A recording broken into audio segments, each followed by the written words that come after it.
I'm Michael, I'm 56 years old, and 3 months ago I finally understood what love actually is. It happened the day I got a phone call about someone I hadn't spoken to in 25 years. But before I tell you about that call, I need to take you back to a coffee shop in London when I was 25, because the biggest mistake of my life started there, and I didn't even know I was making it. When I was 25, I met Sarah. She was reading a book about architecture, and I made some pretentious comment about Frank Lloyd Wright.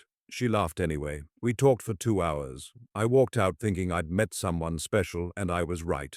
But not in the way I thought. We dated for 6 months before I told her I loved her. We were hiking near Epping Forest, light coming through the trees in that golden late afternoon way. I said the words, she said them back, and I felt like I'd won something. That's the problem right there. I felt like I'd won. At 25, I thought love was about intensity. The rush when someone texts back. The stomach drop when they walk into a room, staying up until 3 a.m. talking about everything and nothing. Sarah and I had all of that. My friends said we were disgustingly in love, and I took it as a compliment. But here's what nobody tells you when you're 25. That intensity isn't love, that's infatuation, that's chemistry, that's your brain on dopamine. And it doesn't last. It can't last. Your body literally can't maintain that neurochemical excitement for more than 18 to 24 months. When it fades, if you think that feeling was love, you start to believe you've fallen out of love. That's the trap that destroys most relationships. After about 2 years with Sarah, things felt different. We still cared about each other, but it wasn't electric anymore. We'd settled into routines. She'd read while I watched football. We'd have the same arguments about the same things. It felt ordinary, and I thought ordinary meant we'd lost something. Here's the first thing I wish. Someone had told me, ordinary is not the opposite of love. Ordinary is where love lives. The butterflies and constant texting, that's the preview. The ordinary stuff is the actual movie. I was so focused on missing the preview that I didn't realize the movie was the better part. I started noticing other women, not in a way where I acted on it, but I wondered if that spark could be recreated. I wondered if maybe Sarah and I just weren't right for each other. We broke up when I was 28. I told her I loved her but wasn't in love with her anymore. I'd heard that phrase somewhere and it sounded mature. She cried. She asked what changed. I didn't have a good answer because I didn't understand what had changed. I just knew the feeling was different, and I thought different meant wrong. Sarah moved to Manchester. I heard through friends she'd started seeing someone. I felt relieved, even vindicated. I dated other people. I chased that rush again, that intensity, and I found it. Multiple times I'd meet someone new and everything would light up for a few months, maybe a year. Then it would fade. And I'd think, not the right person. Next, this pattern continued for a decade. Different women, same cycle, excitement, routine, boredom, breakup. I started to think maybe I wasn't built for long-term relationships. I went to therapy. My therapist asked what I thought love was. I gave some answer about connection and compatibility. I thought I was being introspective. I wasn't. I was still completely missing it. Here's the second thing I learned too late. If you find yourself in the same pattern over and over, the pattern isn't bad luck. The pattern is you. You're the common denominator.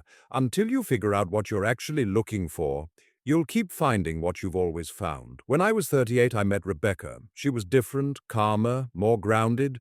We didn't have explosive chemistry right away. It built slowly. I almost didn't pursue it because it didn't feel urgent enough, but she was easy to be around. She made me laugh, so I kept seeing her.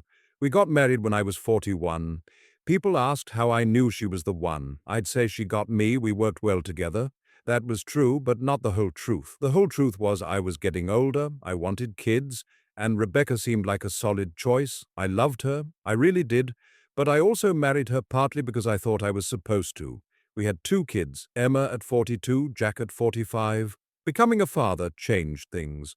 I looked at these tiny humans who I'd die for without thinking twice, and I started to realize love might be more complicated than I'd thought. The love I felt for my kids wasn't about excitement or chemistry. It was something fiercer and quieter. It was waking up at 2 a.m. for the 100th night because Emma had a nightmare. It was teaching Jack to tie his shoes for the 50th time, but I still didn't connect those dots to my marriage. You can have wisdom in one area of your life and be completely blind in another. Rebecca and I fell into the parent routine. We were tired all the time. We talked about schedules and whose turn it was for bath time. We stopped having date nights. We stopped having much of anything except logistics.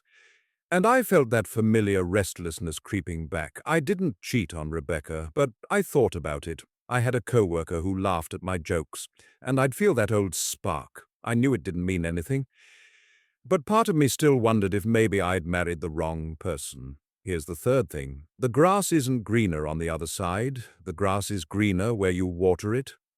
Every relationship will eventually become routine. Every person will eventually become familiar. The choice isn't between mundane and exciting. The choice is between building something real or chasing something temporary forever. Then last year, everything changed. Rebecca got sick, fatigue she couldn't shake, then pain, then tests. By September, we had a diagnosis, ovarian cancer, stage 3. The oncologist used words like aggressive and prognosis, and I sat there holding Rebecca's hand trying to process what this meant. The next 6 months were the hardest of my life. Surgery, then chemotherapy. Rebecca lost her hair, lost weight. There were days she couldn't get out of bed, days she threw up so much she couldn't keep water down, and I took care of her, drove her to appointments, sat with her during infusions, learned to flush her port and manage medications, helped her shower when she was too weak to stand alone, changed our sheets at 2 a.m. when she'd sweat through them. None of it was romantic, none of it was exciting. It was exhausting and scary and sometimes disgusting, but somewhere in the middle of all that, something shifted. I'd watch Rebecca sleep, her head wrapped in a scarf because the pillowcase irritated her scalp, and I'd feel this overwhelming tenderness, not passion, not excitement, just this deep certainty that I would do anything for this person. One night in February, she was having a hard time. The pain was bad. She was crying quietly, trying not to wake me. I held her and she said, "I'm sorry you have to deal with this." And I realized something that should have been obvious all along.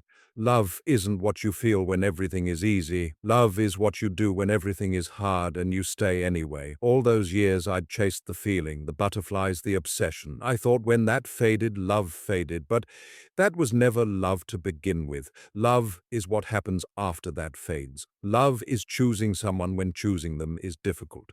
Love is the decision you make every day to show up, even when showing up is the last thing you want to do. And that's when I started thinking about Sarah again. Really thinking about her. I remembered how she used to make me coffee in the morning without me asking, how she'd run her fingers through my hair when I was stressed, how she learned my mum's lasagna recipe because she knew it was my favorite. How she'd drive across town for Thai food from the one place that made it the way I liked it. I'd taken all of that for granted. I hadn't recognized it as love. Because love isn't just big dramatic gestures. Love is remembering someone takes their coffee with 2 sugars. Love is learning to make their mum's lasagna. Love is 1,000 small acts of paying attention. Sarah had loved me, actually loved me, and I'd left because the excitement wore off. Here's the fourth thing. You don't recognize love when you're looking for fireworks. You recognize love when you're looking for someone who shows up. And showing up looks like making coffee and driving across town and learning lasagna recipes. It looks boring. It looks ordinary until it's gone. And then you realize it was everything. Rebecca started to improve in March. The chemo was working. We weren't out of the woods, but we had hope. And I was grateful in a way I'd never been grateful for anything, but I kept thinking about Sarah, wondering what happened to her. My friend David had stayed in touch with her. I asked about her one day, trying to sound casual. He said she'd gotten married about 5 years ago, had 2 kids, lived in Newcastle now. He showed me her Facebook profile. She looked happy. Her husband's name was Tom. I felt this weird mix of happiness for her and sadness for myself. Then 3 months ago, David called me. He sounded weird. He said, "I need to tell you something about Sarah." And my stomach dropped. She'd been in a car accident 2 weeks earlier. A truck ran a red light. She was killed instantly. She was 53 years old. I couldn't breathe. I sat down on my kitchen floor. Rebecca came in and asked what was wrong. She held me while I cried, which is its own kind of love, holding your husband while he grieves another woman. I went to her memorial service, stood in the back. I listened to her husband, Tom, talk about their life together.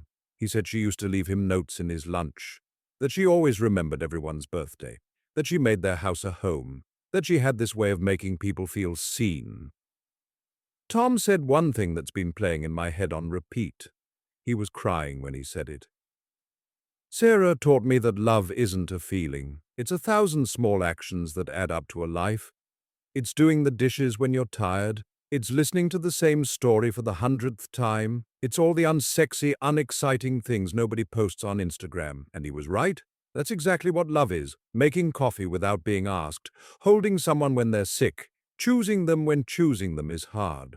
All the ordinary things you do because you've decided this person matters more than your own comfort. Here's the fifth thing, the most important one. Love is not a feeling you fall into. Love is a choice you make every single day. Some days that choice is easy, some days it's the hardest thing you'll ever do. But you make it anyway. That's love. Not the butterflies, the choice, the showing up, the staying. I finally get it at 56. And I'm lucky because I get to go home to Rebecca and love her the right way for however many years we have left.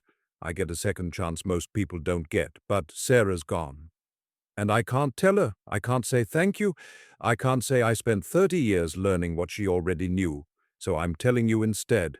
When the butterflies fade, when things get routine, when your person stops being exciting and starts being familiar, don't run. That's not the end of love. That's when love actually begins. Don't waste years chasing a feeling that was never meant to last. Don't leave good people because you're confused about what love is. The person you're with right now, the one who feels too familiar, too ordinary, they might be loving you in ways you don't even see. They might be making you coffee and showing up every single day. And you might not recognize it as love because you're still looking for fireworks. Pay attention. Notice the small things. Notice who shows up. Notice who stays. That's love. Right there, in the ordinary, because one day you'll understand. One day it'll all make sense, and you'll want to say thank you. And it might be too late. Don't let it be too late. If this hit you, leave a comment about someone who loved you before you knew what love was. And subscribe because I have more to say while I still can. I owe that much to Sarah. I owe that much to you, so maybe you can figure it out in time.